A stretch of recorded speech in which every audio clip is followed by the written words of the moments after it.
Vamos lá, hoje a gente vai falar sobre impulso e quantidade de movimento, tá? E a gente vai primeiro pensar o que vem a ser o impulso. Quem consegue definir para mim o impulso?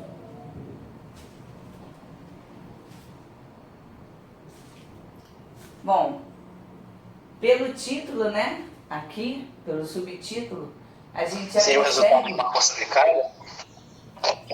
Oi, não ouvi direito. Seria o resultado de uma força aplicada? Sim, sim. A ação que aquele corpo vai ter? Sim, tem a ver com isso, né? Então a gente vai ter, dependendo de como essa força vai estar sendo aplicada, um determinado impulso, né? Depende de qual ação a gente está aplicando essa força.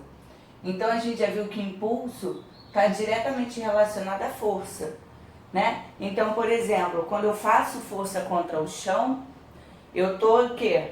Tomando impulso para pular, não é verdade? A gente faz força contra o chão para poder pular, né? Então, quando eu chuto uma bola, por exemplo, né? A gente está aplicando uma força nessa bola, correto? A gente aplica força nessa bola que gera um impulso para ela poder ir numa determinada velocidade, numa determinada direção. Então, o impulso, ele acaba sendo, por isso que a gente vai ver, né, quantidade de movimento, porque esse impulso ele vai acabar gerando uma quantidade de movimento num corpo, tá? Bom, então, primeiro a gente vai analisar o impulso de uma força constante. Porque se essa força for variável, então eu já tenho que pensar de uma forma diferente, tá? O impulso de uma força constante,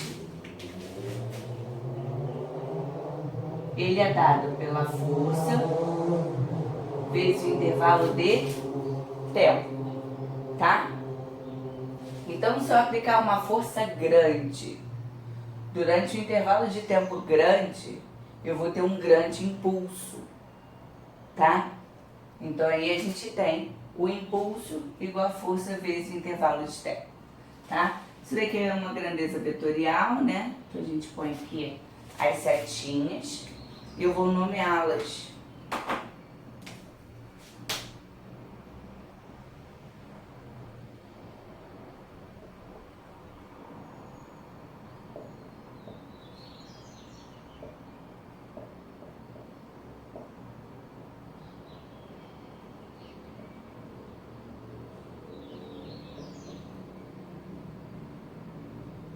Bom, força a gente sabe que é sempre em Newton, né? Esse tempo aqui obrigatoriamente tem que estar em segundos, tá? E o impulso, a gente brincava no passado que era newtons, né? Porque é Newton vezes segundo, tá? Ele não tem uma unidade específica, não. O pessoal lembra que a gente brincava que era newtons? Tranquilo até aqui? Então aqui eu só defini a fórmula, né? Bom, então num gráfico, pense comigo. Num gráfico força vezes tempo, né? Quando eu tenho uma força constante,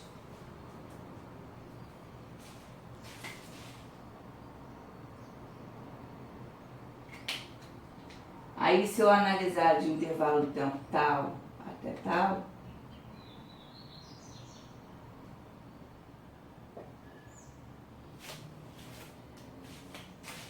olha o que acontece.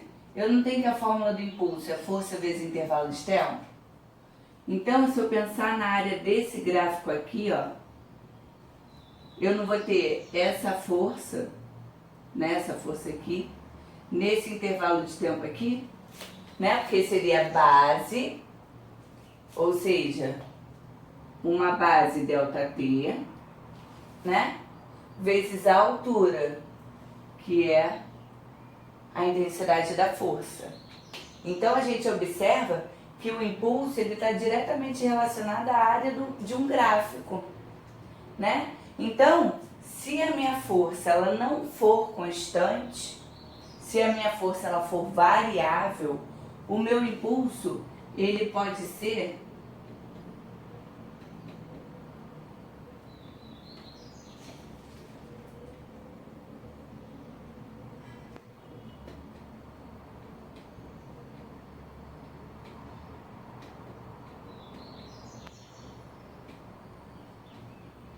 ele vai ser dado pela área do gráfico.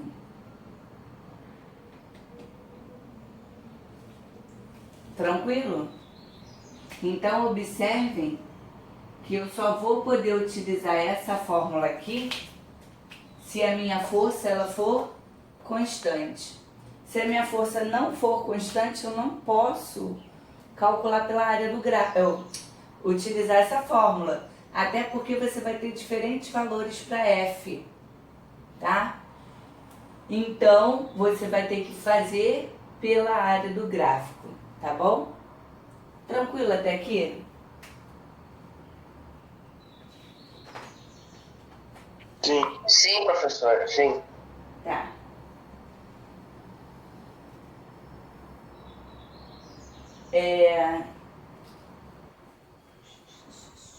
Agora vamos para a quantidade de movimento.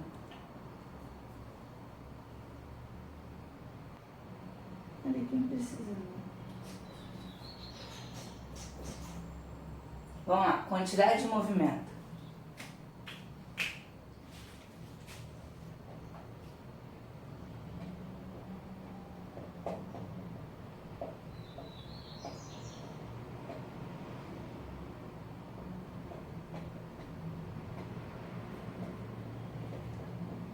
Nossa, é letra horrível, né?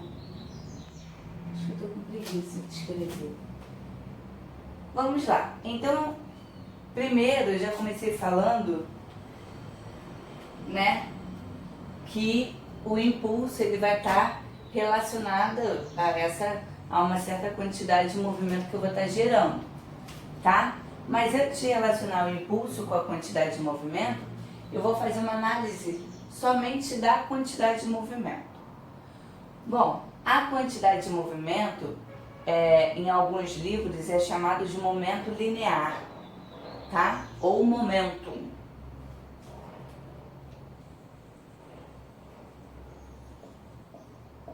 Uma vez na prova da UERJ, ele não perguntava qual era a quantidade de movimento, ele perguntava qual era o momento linear. Por isso que é importante vocês conhecerem o outro nome, né? Ou seja, isso cai na UERJ.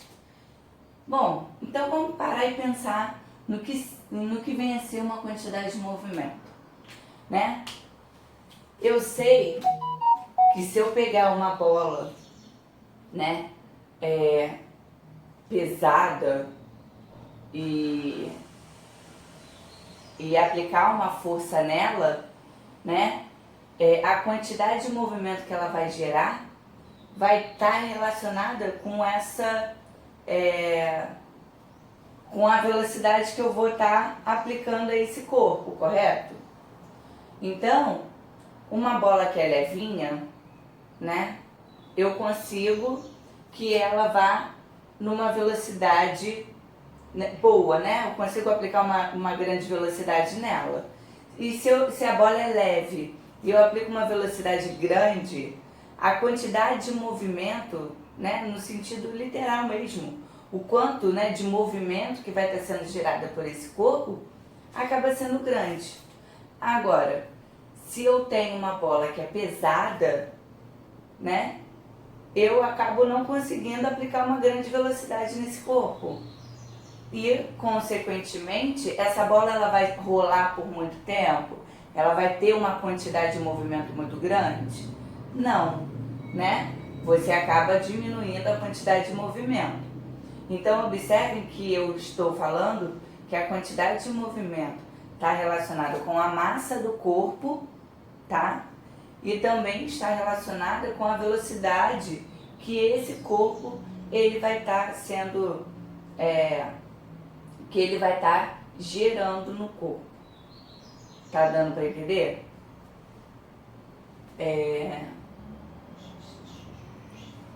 Então vamos lá.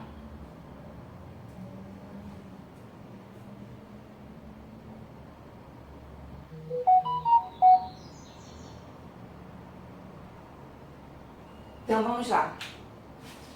Deixa eu pegar o vídeo. É porque eu ia mostrar uma coisa para vocês, mas eu não sei se isso pode confundir vocês. Então, a quantidade de movimento é chamada de Q, tá? Em alguns livros ele pode aparecer como a letra P, tá? Por ser chamado de momento linear, ele aparece com a letra P. Mas o livro de vocês aborda Q, então a gente vai continuar usando o Q. Então, o Q, que é a quantidade de movimento, é uma grandeza vetorial, porque vai me importar para onde ela está indo. Ele é igual a massa vezes a velocidade, tá? Bom, observem, né, que aqui eu vou falar, né, porque eu acho interessante, mas não se atenham a isso. Newton corresponde a quilograma vezes metro por segundo ao quadrado, não é isso? Estão olhando ali, que eu fiz em vermelhinho? E intervalo de tempo é o quê? É segundo, correto? Então quer dizer que se eu cortar esse quadrado aqui com esse S, eu vou ter quilograma vezes metro por segundo. Quilograma é unidade de medida de massa. E metro por segundo é unidade de medida da velocidade. Viu? Ou seja, o impulso ele está diretamente relacionado à quantidade de movimento. Então a gente pode ver isso tanto matematicamente, né? Quando a gente faz essa assimilação entre as unidades de medida, quanto no que eu expliquei, né? Se eu dou um grande impulso, eu vou ter uma quantidade de movimento sendo gerada. Se eu dou pouco impulso, eu vou ter uma outra quantidade de movimento sendo gerada. Então, eu já sei que impulso está diretamente relacionado à quantidade de movimento, tá? Então, vamos às unidades de medida. A unidade de medida de quantidade de movimento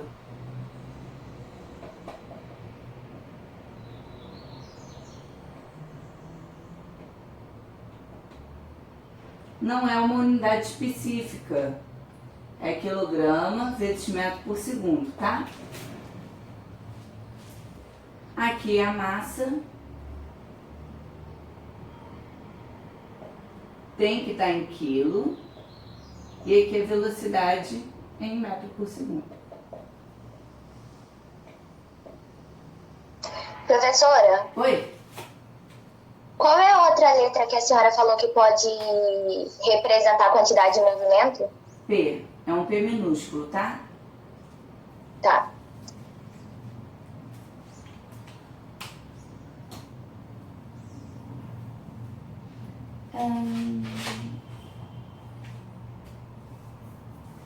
Então, eu já fiz a associação para vocês, né? Entre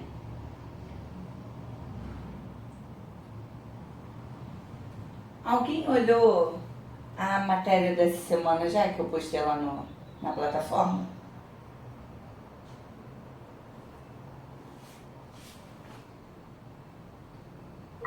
Eu não olhei não, professor. Se alguém puder dar uma olhadinha, eu queria ver se até qual exercício eu botei para fazer. Alguém que consiga acessar facilmente. Porque eu quero ver se eu dei só até o teorema do impulso ou se eu falei sobre o princípio da conservação. Ô, professora, Oi? dá o impulso de uma força constante, né? Quantidade de movimento, teorema do impulso e o princípio da conservação. Ah, então beleza. Então, vamos que vamos. Mas essa matéria aqui ela é bem tranquila, né? Pelo menos até aqui. Então, agora a gente vai para o teorema do impulso. Aí se você for parar para pensar, professora, mas esse monte de coisa, mas uma coisa está relacionada à outra, né? E agora eu vou juntar mais um pouquinho, porque vocês já viram que impulso e quantidade de movimento estão juntos, né? A gente está falando praticamente da mesma coisa, ou uma coisa que leva a outra, né? Então agora a gente vai juntar os dois. E quando a gente junta os dois, a gente chama de teorema do impulso.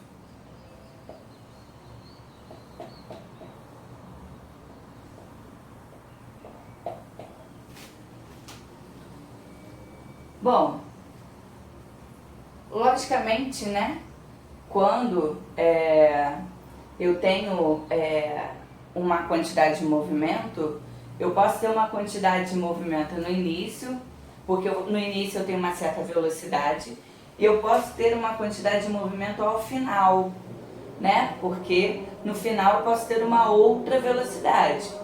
Então, quando eu faço essa assimilação da quantidade de movimento que eu tenho no início para a quantidade de movimento que eu vou ter no final, esse meu impulso vai ser o impulso de uma força o quê?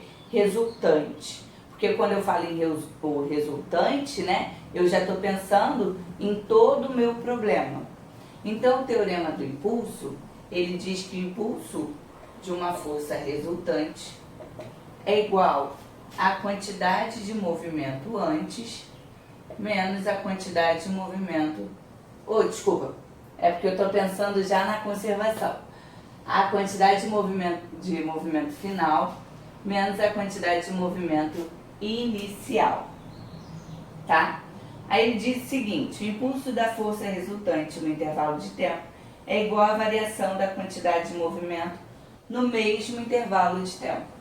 Então isso é o teorema do impulso, somente isso. Alguém quer fazer alguma pergunta? Porque eu acho que até estou um pouco repetitiva, né? Porque a gente já meio que falou isso. Professora, tá gravando? A internet aqui ela tá muito travando. Tá sim. Tá bom aqui, por enquanto. Ok. Que fica melhor pra ver depois, porque aqui eu tô... Tá, show. Alguém quer fazer alguma pergunta sobre isso aqui? Eu posso ir?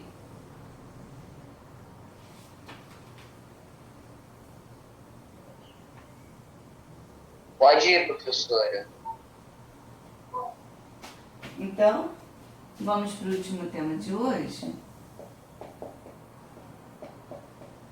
que é o princípio da conservação.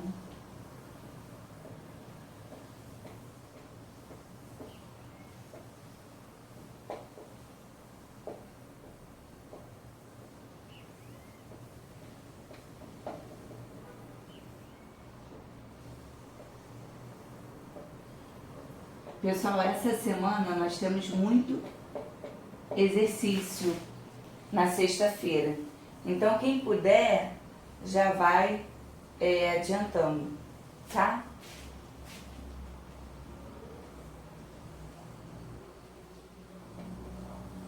Então, agora a gente vai falar do princípio da conservação da quantidade de movimento.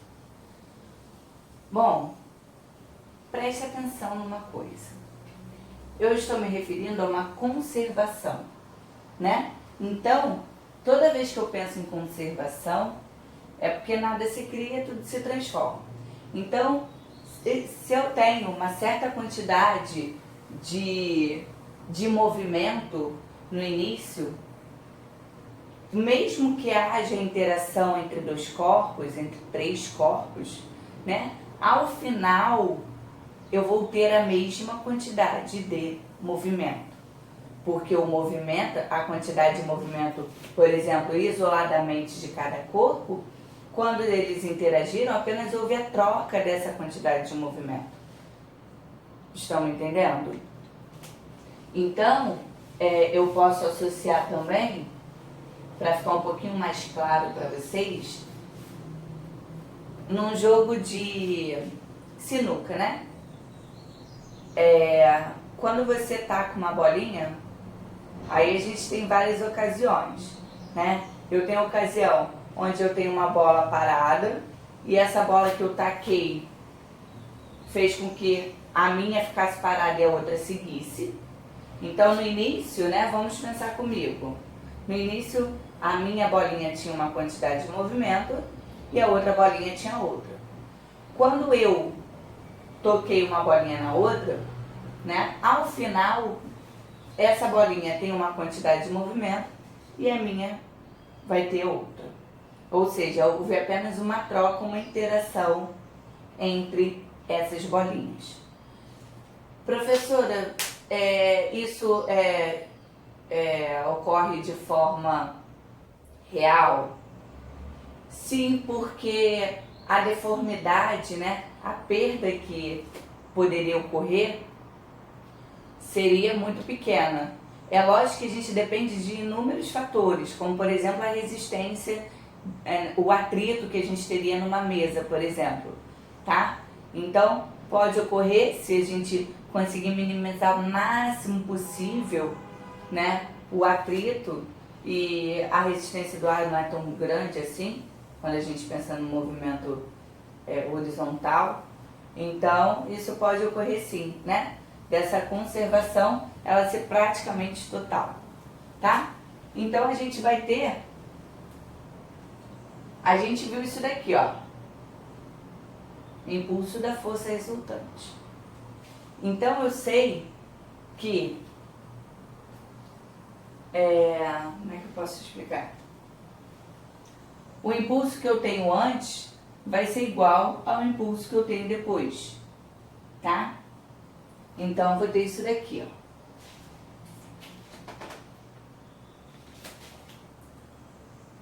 Aí, é porque aí no livro ele usa as figurinhas, mas eu sei que nem todos estão com figurinhas, com o livro em mãos. Aqui tem uma situação A.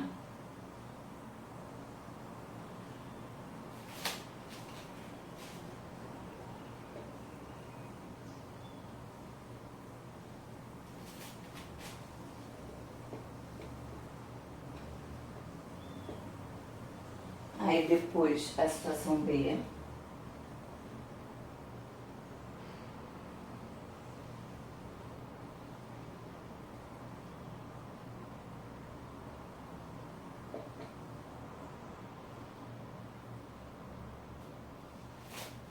E a situação C.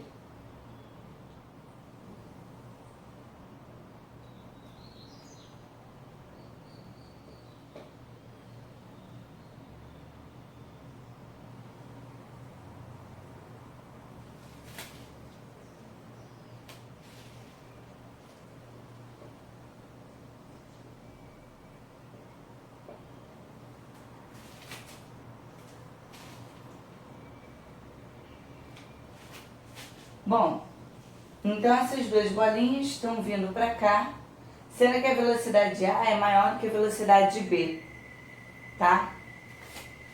Então, o que vai acontecer aqui? Quando elas se chocam, vai ocorrer ação e reação. Então, a força de A em B vai ser igual à força menos a força de A em B, né? Ação e reação. Lembra que eles têm sinais contrários? Ação e reação? Lembra daquele Fzinho dos blocos que estão encostados? Um é positivo e um vai ser negativo, né? E aqui, o que aconteceu? Os blocos, né? As duas bolinhas fizeram assim, estava assim, essa estava mais forte. Aí eles fizeram assim. Deu para entender? Eu não sei porque eu não sei qual é o alcance da câmera. Então tá vindo assim, mas esse tá vindo mais rápido. Aí, ó, o outro foi mais rápido e esse passou aí mais lento, tá? Então eu sei que o impulso de A em B vai ser igual a menos o impulso de A em B. Porque aqui eu tenho uma força positiva e aqui uma força negativa, tá? Sendo que eu sei que o impulso vai ser igual a variação da quantidade de movimento, né? Então, eu posso pensar que o impulso da força resultante vai ser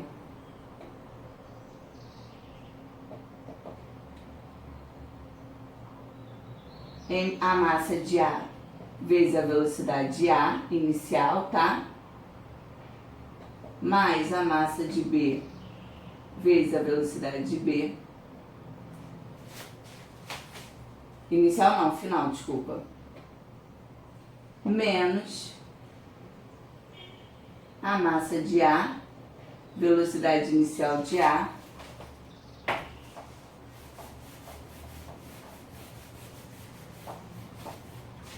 mais a massa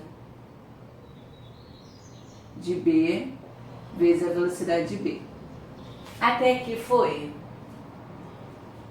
Hein? Até aqui? Eu escrevi a quantidade de movimento final menos a quantidade de movimento inicial. Agora pensa comigo. O impulso, né? Não é da força resultante? Então, se eu tenho que as forças elas são iguais, o que vai acontecer? O impulso de um vai ser igual ao impulso do outro. Ou seja, a variação entre eles é igual a zero. Correto? Ó, impulso de A em B é igual a menos o impulso de A em B. Correto? Então, se eu for parar para pensar, o impulso da força resultante vai ser a força de A em B menos a força de A em B. Ou seja, vai zerar, né? Então, isso daqui é zero. Então, MA, VA, linha, né? MB, V' B, menos MA, VA, mais MB, VB. Aí, o que eu vou fazer? Eu vou pegar esse termo aqui, que é o inicial, e vou jogar lá para o outro lado. Você vê, mas aqui no alto, né? Então, vai ficar MA, VA, mais MB, VB, igual a MA, V' A, mais MB, V' B. Gente, massa vezes velocidade não é a quantidade de movimento? Então, olha como é que as coisas realmente se conservam. A velocidade não é a inicial aqui? Aqui não é a velocidade final? Então, o que eu estou querendo dizer com essa expressão aqui? Que a quantidade de movimento antes é igual à quantidade de movimento depois. Se a gente fosse parar para pensar só nisso daqui, né?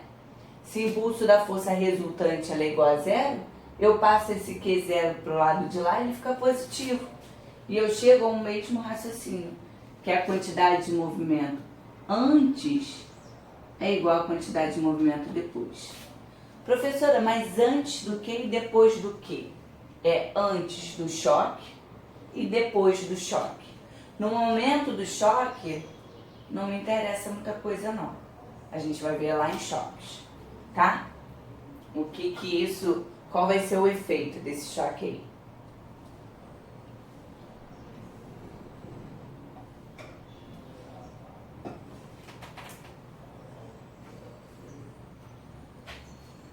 Bom, aí a matéria de hoje é isso aí, tá? Tranquilo? Alguém quer fazer alguma pergunta? Fale agora o cálice para ser. Pode seguir, professor. Eu vou fazer o seguinte, eu vou fazer a questão 10 com vocês do exercício resolvido. Só para vocês entenderem como é que vai funcionar isso daqui, tá? Coloque aí, questão 10 do exercício resolvido.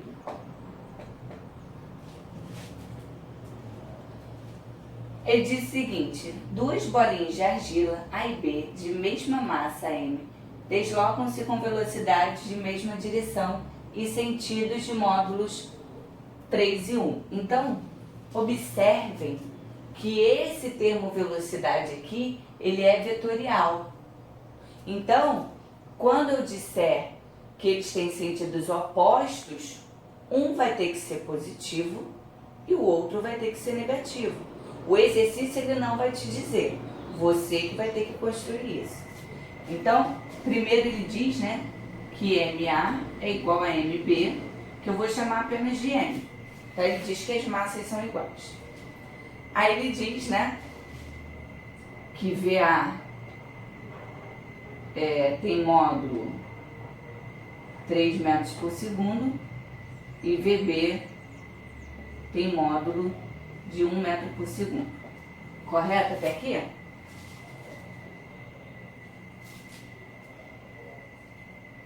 Respectivamente, as bolas colidem, uma gruda na outra e passam a se mover juntas com a mesma velocidade.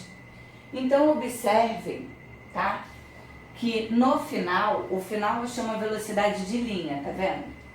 Então no final, V' A vai ser igual a V' B, que eu vou chamar apenas de V', tá? Porque eles vão ter a mesma velocidade, então eu vou chamar. Aí ele mostra o desenho.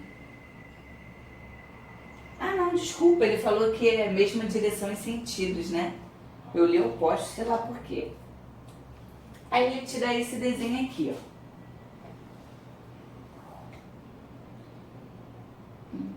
Vou botar só daqui para baixo. Aí te dá esse desenho aqui, ó. A, B.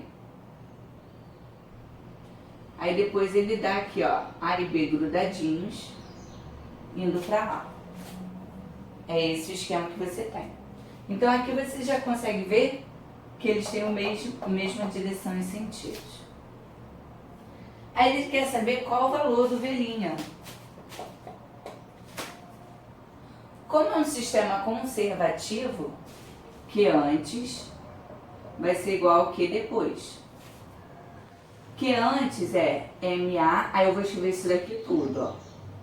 MA-VA mais MB-VB igual a MA-V' A mais MB-V'. Aí agora eu vou pensar no meu problema.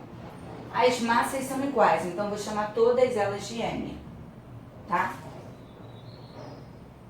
O VA vale 3, então, mais M, VB vale 1, mais M, V' A, vou chamar apenas de V', mais M, V' B, eu chamo apenas de V'. Então aqui vai ficar, ó, 3M mais M, que dá 4M, igual a M, ó, isso daqui não é igual a isso daqui, então vira 2. 1MV' mais 1MV' dá 2MV'. Aqui na multiplicação, aqui também, corto M com M. O 2 não está multiplicando, eu passo dividindo. Então, V' vai ser 4 dividido por 2, que vai dar 2 metros por segundo. Deu para entender como é simples? Como não tem mistério? Simples pode ser a teoria, na hora de fazer a prática ficou complicado, né? Não, aqui você vai ter que tomar cuidado com essa questão de se eles vão ter a mesma direção ou não, porque ele não vai te dizer se é positivo ou negativo, tá? E é braçalmente, né, cansativo, você monta uma expressão grande. Por exemplo, se eu tiver 3 bolinhas interagindo, vai ser MA, VA, MB, VB, MC, VC, tá entendendo? Então acaba sendo muito braçal esse tipo de conta. Mas não é mais uma questão de interpretação, tá? Que é o que vocês têm dificuldade, na verdade, né? Tranquilo até aqui? Então, eu vou encerrar aqui a explicação.